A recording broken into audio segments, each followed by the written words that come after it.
Hi everyone, it's Don and I hope you're having a fantastic day. Well, things are happening fast. So fast that I had to go to the hospital within 12 hours, twice, within 12 hours of each other.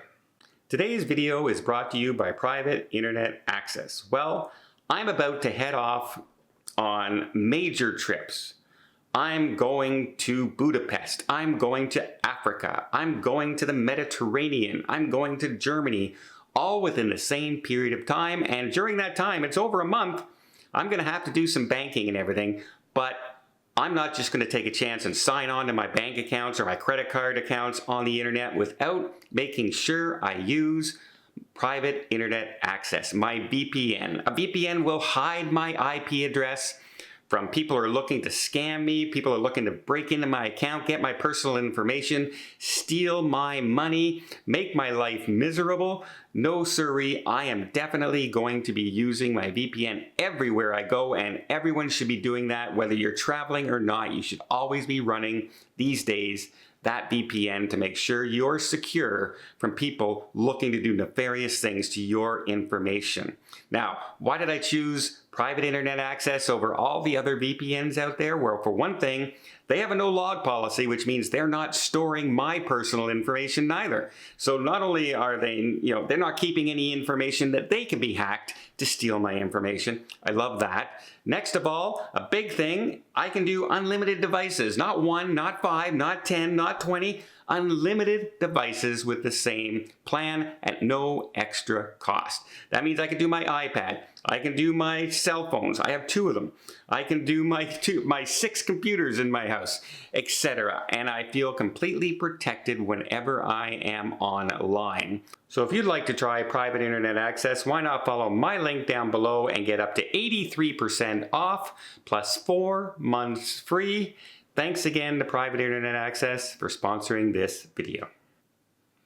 So, as you know, we decided when I saw my surgeon a week ago to go through with the surgery on the spot on my left lung while my right lung is still healing. Now, in order to do the surgery, there are numerous things I have to do. One of them was another breathing test to make sure that my lung can hold on to enough air, like my right lung especially, after surgery to continue with the next surgery. And then I have to also get another coil put in, which is that guide that they place in. It's another sort of surgery, but it's a local anesthesia surgery. With a CT scan that they're, monitoring you and putting you in under, and they put this guide to the spot, the location where the cancer is located in my left lung. And all that has to be done before surgery. Yet my doctor was so nice to me. She put in for my surgery right away before those tests were even done, like even scheduled, even requested to be scheduled, in order for me to have as much recovery time as possible before the Alaska group cruise that I'm on. And we are anticipating that this surgery will be easier on me because it's, first of all, it's not as deep, and it won't be in a location that's going to be as hard, like in my movement. Like this one's right under the arm, right? So every time I move, it's aggravated, etc. And the other one's a much smaller spot. The other spot were 2 spots together. So they actually had to make a large cut inside that lung. Compared to this spot, it's much smaller. So that all seems well. But here I am sitting at home, minding my own business, and on Thursday, and I get a call saying, hey, we need you to come into the hospital. I said, yeah, okay, I'm ready for this. I know there's some stuff to do. They said, no. Can you come now? I said, what? They said, yeah, can you come now? We have a cancellation in an hour. Can you come for your breathing test now? So I was in the middle of doing some stuff, but I, of course, said yes. and immediately rushed to the hospital to do this breathing test and everything.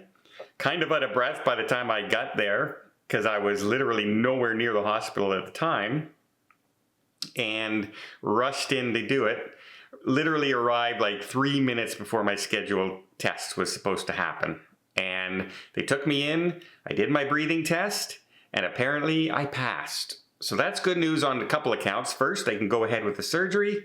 Second of all, that means this is healing quite well. That surgery means it's healing very, very well. Whew. That's a good news. It's still so tender, guys. It is so tender that it's really hard to sleep. I'm up all night. Like if I can get 2 hours in a row, that's amazing to me. And so yeah, it's still rough. Luckily, I still have like a month right now until my cruise, so lots of time to heal and everything. So if the next surgery is easier, like my other surgeries, I'll be fully recovered for the July cruise and raring to go. But that's the first call. Then later on in the evening, I'm prepared to get ready to go to see a movie. We usually go see movies on Thursday nights, my nephews and I. And I get another call about 20 minutes before I'm supposed to leave. They said, yeah, we need you to come to the hospital first thing tomorrow morning for your coil. Now, normally a coil is done like 2 or 3 days before the surgery. But because they had this cancellation, they said, hey, let's get it done right away. And who knows, if we have a cancellation in surgeries, we can schedule you in there as well. So I said, okay. So I rushed to the hospital the next morning. Literally, not even 12 hours had passed, and I was back in the same hospital getting another procedure done. Now, this coil, this time, was a little different for me because they went in through the back, and the last one they went in through the front because of the location of where the cancer tumor is.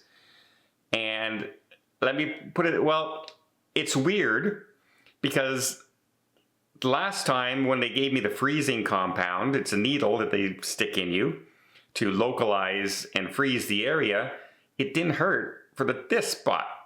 But this time when they put it in the back, it really hurt. And I have a real high tolerance for pain. I mean, when I'm getting those, IVs put in and everything, they're jabbing like this, trying to find the vein, doesn't affect me at all. I'm, very high tolerance for pain.